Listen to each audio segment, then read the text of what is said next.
नमस्कार, जोहार। चलिए जानते हैं झारखंड की ताज़ा खबरों को, लेकिन उससे पहले अगर आपने अभी तक इस चैनल को सब्सक्राइब नहीं किया तो सब्सक्राइब कर लें, जिससे कि आपको झारखंड की ताज़ा खबर रोजाना मिलती रहे। सबसे पहली खबर, झारखंड में जल्द होगी 2420 असिस्टेंट प्रोफेसर की भर्ती।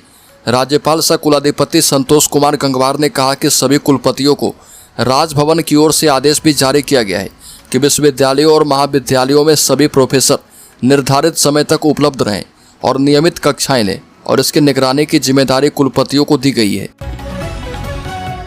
अगली खबर, भारत पाक तनाव के बीच झारखंड में अलर्ट जारी, आम लोगों से की गई ये अपील। झारखंड पुलिस मुख्यालय ने सभी जिलों को विशेष एहतियात बरतने का निर्देश दिया। आम लोगों में आपसी भाईचारा बनी रहे, सांप्रदायिक सौहार्द नहीं बिगड़े, इस पर नजर रखने को कहा गया है। पुलिस सभी समुदाय के लोगों के संपर्क में रहे, आपसी सद्भाव कायम करने की दिशा में ठोस पहल करने का निर्देश है। देश के हालात एवं सैन्य गतिविधियों पर भी राज्य पुलिस को नजर रखने और उस अनुरूप जिलों में शांति व्यवस्था कायम करने की दिशा में पहल करने के लिए कहा गया है। बता दें कि राज्य में पूर्व में बड़ी संख्या में आतंकी एवं आतंकियों के सहयोगी पकड़े जा चुके हैं। भारत ने पाकिस्तान में घुसकर जिन आतंकी संगठनों के ठिकानों को ध्वस्त किया है, उन आतंकी संगठनों के दर्जन भर से अधिक सहयोगी पूर्व में भी झारखंड से पकड़े जा चुके हैं। अगली खबर, राज्य के कोडरमा जिले में संदिग्ध परिस्थिति में विवाहिता की मिली लाश, मां ने ससुराल वालों पर लगाए आरोप। कोडरमा जिले के डोमचांच थाना क्षेत्र के बगरीडीह में एक विवाहिता की संदिग्ध परिस्थितियों में मौत हुई। मृतका की पहचान सिमरन प्रवीण के रूप में की गई है। मृतका की मां अफसाना खातून ने बताया कि उसके दामाद का नाम सफीउल्लाह है। वह शादी के बाद से ही बेटी को प्रताड़ित करता था। 2 दिन पहले सफीउल्लाह सिमरन को उसके मायके जयनगर थाना क्षेत्र के रघुनिया डी से ससुराल लेकर गया था और इसके बाद घर चला आया था। अगली खबर, झारखंड में ईडी की छापेमारी, जीएसटी से जुड़ा है केस। रांची और बंगाल के 9 जगहों पर कार्रवाई की गई। कोलकाता में दर्ज किया गया था मामला।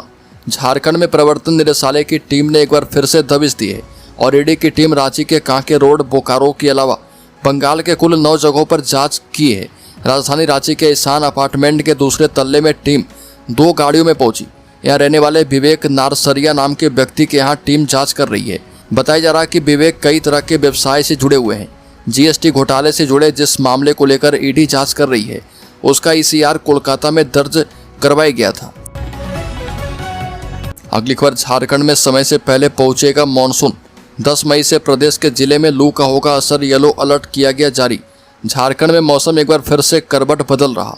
राजधानी रांची सहित गिरिडीह, जामताड़ा, लातेहार और धनबाद जैसे जिले में सुबह से हल्के बादल छाए हैं। इन जिलों में हल्के से मध्यम दर्जे की बारिश होने का पूर्वानुमान लगाया गया है। इसके साथ ही वज्रपात और 40 किलोमीटर प्रति घंटे की रफ्तार से हवा चलने की बात कही गई। मौसम में इस परिवर्तन की वजह से सुबह से गर्मी कम है, लेकिन मौसम विभाग का पूर्वानुमान है कि राहत बहुत लंबी चलने वाली नहीं है। अगली खबर, गर्मी बढ़ने से रिम्स और सदर में ओपीडी में 15% तक बढ़े मरीज। गर्मी के बढ़ते प्रकोप के साथ रांची के प्रमुख अस्पतालों में मरीजों की संख्या में काफ़ी वृद्धि दर्ज की गई है। रिम्स और सदर अस्पताल के आंकड़े के मुताबिक मेडिसिन ओपीडी में सामान्य दिनों की तुलना में 12 से 15% अधिक मरीज आ रहे, जबकि पीडियाट्रिक विभाग में यह वृद्धि 20% तक पहुंच गई है। स्किन विभाग में भी 10% तक मरीजों की संख्या में इजाफा देखा गया। रिम्स मेडिसिन विभाग के हेड डॉक्टर बी कुमार के मुताबिक गर्मी के कारण डिहाइड्रेशन, हीट स्ट्रोक, थकावट, सिर दर्द, चक्कर आना, उल्टी, दस्त, स्किन एलर्जी और बुखार जैसी समस्याएं लेकर ज्यादातर मरीज अस्पताल आ रहे। अगली खबर, स्कूलों में मॉक ड्रिल, शहर में जश्न का माहौल, लोगों ने फहराया तिरंगा। गृह मंत्रालय के निर्देश पर रांची शहर के विभिन्न स्कूल कॉलेजों में सिविल डिफेंस मॉक ड्रिल का अभ्यास करवाया गया। शिक्षकों ने जैसे ही सायरन बजाया, बच्चों ने क्लास की बत्तियां बुझा दी, दरवाजे बंद किए और अपने डेस्क के नीचे खुद को सुरक्षित कर लिया। इस दौरान प्राथमिक चिकित्सा की भी जानकारी दी गई।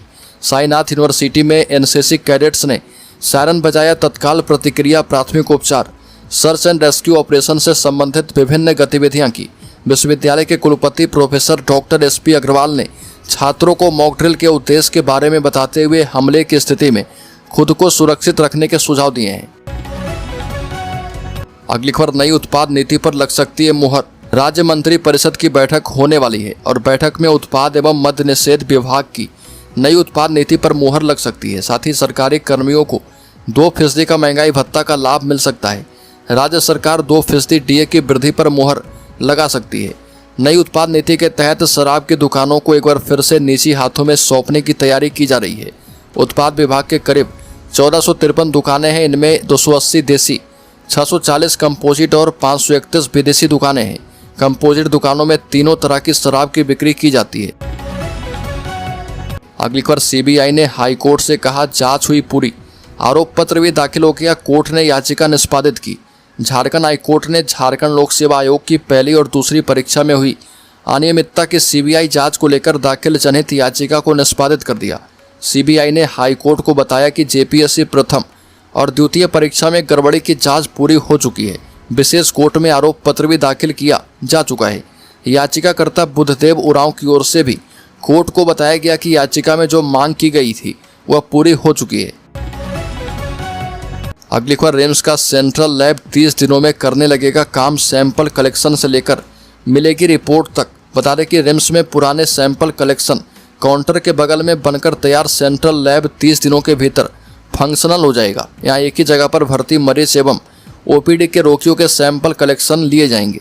जांच के बाद सेंट्रल लैब के काउंटर से ही रिपोर्ट भी उपलब्ध करवाई जाएंगे। यही नहीं, जांच की बिलिंग के लिए अलग से काउंटर की व्यवस्था भी यही होगी। ये जानकारी रिम्स निदेशक डॉक्टर राजकुमार ने दी है।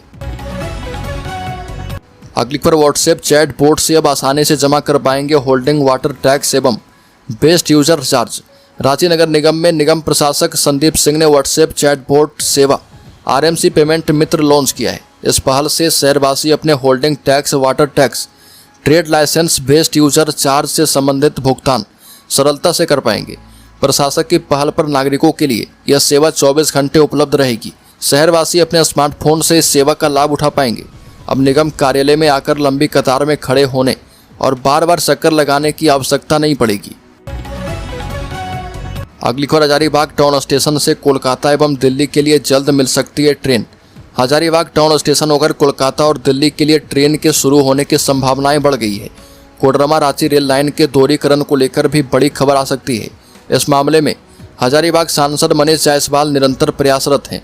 बहुत जल्द कई सौगातें हजारीबाग टाउन स्टेशन को मिलने जा रही है। अगली खबर, रिम्स की सुरक्षा पर सवाल, महिला डॉक्टर से छेड़खानी, जेडीए ने की है ये बड़ी मांग। झारखंड के सबसे बड़े सरकारी अस्पताल रिम्स की सुरक्षा व्यवस्था पर एक बार फिर से सवाल खड़ा हो गया है। एक महिला डॉक्टर से छेड़खानी की गई और इसे जूनियर डॉक्टर में आक्रोश है। जूनियर डॉक्टर एसोसिएशन ने रिम्स के असिस्टेंट मेडिकल सुपरिटेंडेंट को इस बाबत पत्र लिखकर सुरक्षा चूक की ओर ध्यान आकृष्ट करवाया। जेडीए ने आरोप लगाया कि होमगार्ड जवान ड्यूटी पर अनुपस्थित था और इस वजह से घटना हुई है। उन्होंने पूरे मामले की जांच के बाद कार्रवाई की मांग की है। अगली खबर, झारखंड हाईकोर्ट में यूपीएससी का पक्ष रखेंगे अधिवक्ता राधाकृष्ण गुप्ता। झारखंड हाईकोर्ट के अधिवक्ता राधाकृष्ण गुप्ता को यूनियन पब्लिक सर्विस कमीशन ने महत्वपूर्ण जिम्मेदारी सौंपी है। उन्हें झारखंड हाईकोर्ट में यूपीएससी का पक्ष रखने के लिए विधिक प्रतिनिधि के रूप में नियुक्त किया गया है और इस संबंध में आधिकारिक नोटिफिकेशन भी जारी किया गया। अधिवक्ता राधाकृष्ण हाईकोर्ट के अलावा सेंट्रल एडमिनिस्ट्रेटिव ट्रिब्यूनल में भी यूपीएससी का पक्ष रखेंगे। अगली खबर, 67 दिन के बाद 2 पुलिसकर्मियों का ट्रांसफर आदेश रद्द। झारखंड पुलिस मुख्यालय ने 67 दिन बाद 2 पुलिसकर्मियों के ट्रांसफर आदेश को रद्द किया। जिन पुलिसकर्मी का ट्रांसफर आदेश रद्द किया गया है उसमें संजय कुमार महतो और गौरव कुमार सिंह शामिल है। गौरतलब है कि बीते 24 फरवरी को पुलिस मुख्यालय ने 54 पुलिसकर्मियों का अलग अलग जिला बलों में ट्रांसफर किया था। साथ ही सभी जिलों के एसपी को आदेश दिया था कि इन पुलिसकर्मियों को जल्द विरमित करते हुए मुख्यालय को प्रतिवेदन उपलब्ध करवाई जाए। अगली खबर, मृत गैंगस्टर साव की मां ने मुठभेड़ की सीबीआई जांच की मांग को लेकर उच्च न्यायालय का दरवाजा खटखटाया। बता दें कि मृत गैंगस्टर अमन साव की मां किरण देवी ने झारखंड उच्च न्यायालय में याचिका दायर करके 11 मार्च को पलामू में पुलिस द्वारा उनके बेटे की कथित मुठभेड़ की केंद्रीय अन्वेषण ब्यूरो से जांच की मांग की है। किरण देवी ने दावा किया कि उन्हें आशंका है कि पुलिस साजिश रचकर उनके बेटे की हत्या की और इसे मुठभेड़ का रूप दे दिया। पिछले साल अक्टूबर में 75 पुलिसकर्मियों की टुकड़ी के साथ अमन साव को चाईबासा जेल से रायपुर स्थानांतरित किया गया था। अगली खबर, साहिबगंज शहर के कारोबारी संजीव कुमार शाह हत्या मामले में बड़ा खुलासा हुआ है। संजीव का पड़ोसी पंकज मंडल निकला मास्टरमाइंड। 1 लाख रुपए में हत्या का सौदा शूटर से किया तय। बता दें कि 4 मई को प्लान के हिसाब से हत्या के पूर्व 1 घंटे तक संजीव की रेकी की गई।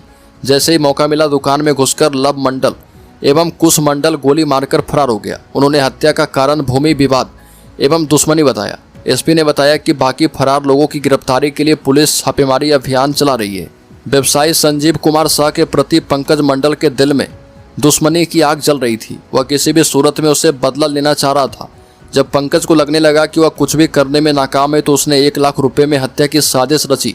इसके बदले में महज 6,000 रुपये ही आरोपी को एडवांस मिले थे। अगली खबर, रांची में पूर्वी क्षेत्रीय परिषद की 27वीं बैठक की तैयारी पूरी। राजधानी रांची में 10 मई को पूर्वी क्षेत्रीय परिषद की 27वीं बैठक आयोजित होने वाली है।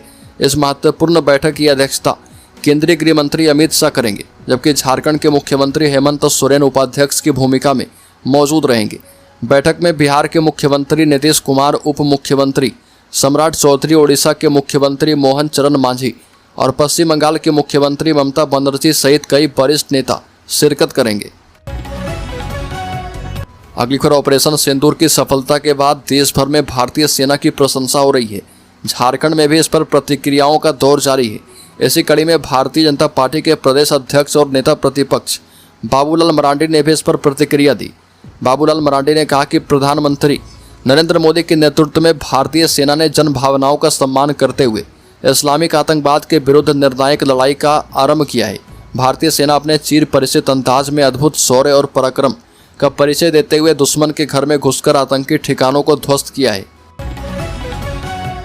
अगली खबर, झारखंड पुलिस मुख्यालय ने इमरजेंसी नंबर 112 के इस्तेमाल और त्वरित सहायता के लिए एसओपी जारी कर दिया है। मुख्यालय ने सभी जिलों के एसपी और राज्य अग्निशमन प्राधिकारी को एसओपी का पालन करने का निर्देश दिया। यह एसओपी भारत सरकार के द्वारा स्थापित राष्ट्रीय आपातकालीन प्रतिक्रिया प्रणाली के तहत तैयार किया गया है, ताकि इमरजेंसी नंबर 112 के जरिए बेहतर और त्वरित मदद मिल पाए।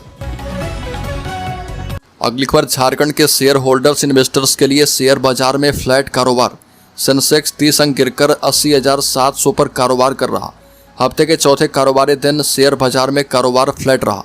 सेंसेक्स करीब 30 अंक गिरकर 80,700 के स्तर पर कारोबार कर रहा। निफ्टी में भी 20 अंक की गिरावट है। ये 24,400 पर कारोबार कर रहा। सेंसेक्स के 30 शेयर में से 18 में तेजी है। टाटा मोटर्स का शेयर 3.5% चढ़ा है। पावर ग्रिड, कोटक बैंक और एक्सिस बैंक के शेयर 1.5% तक ऊपर है।